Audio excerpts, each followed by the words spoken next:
એટલે તમારે આ રીતનું આપણે અહીંયા અડધી વાટકી જેટલું ઘી લેવાનું છે 2 વાટકી લોટની અંદર. તો હવે આપણે અહીંયા થોડું થોડું પાણી ઉમેરતા જઈએ અને લોટને બધું મિક્સ કરી લઈશું. અહીંયા આપણે લોટને બાંધવાનો નથી, મસળવાનો નથી વધારે પડતો. અહીંયા આપણે એને બધું થોડું પાણી નાખીને બધું મિક્સ જ કરી લેવાનું છે. તો આપણે અહીંયા થોડું થોડું પાણી ઉમેરતા જઈને લોટને બાંધી લઈશું.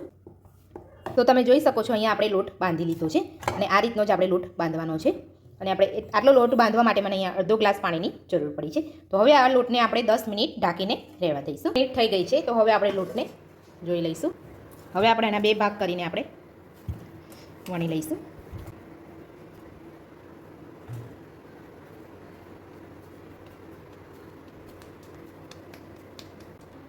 તો હવે આપણે અહીંયા વણી લઈશું.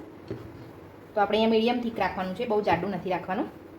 તો આપણે અહીંયા આટલો જાડો રાખીને વણી લીધું છે, તમે જોઈ શકો છો. હવે આપણે અહીંયા 4 બાજુથી એને કટ કરી લઈશું. તો આ રીતે આપણે એને કટ કરી લેવાનું છે.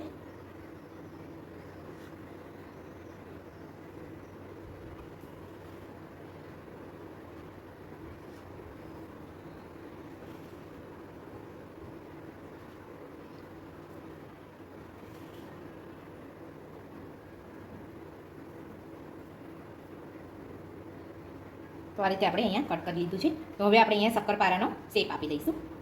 તો તમારે જે રીતના તમારે મોટી સાઇઝમાં કરવો હોય તો તમે મોટી સાઇઝમાં પણ કરી શકો છો.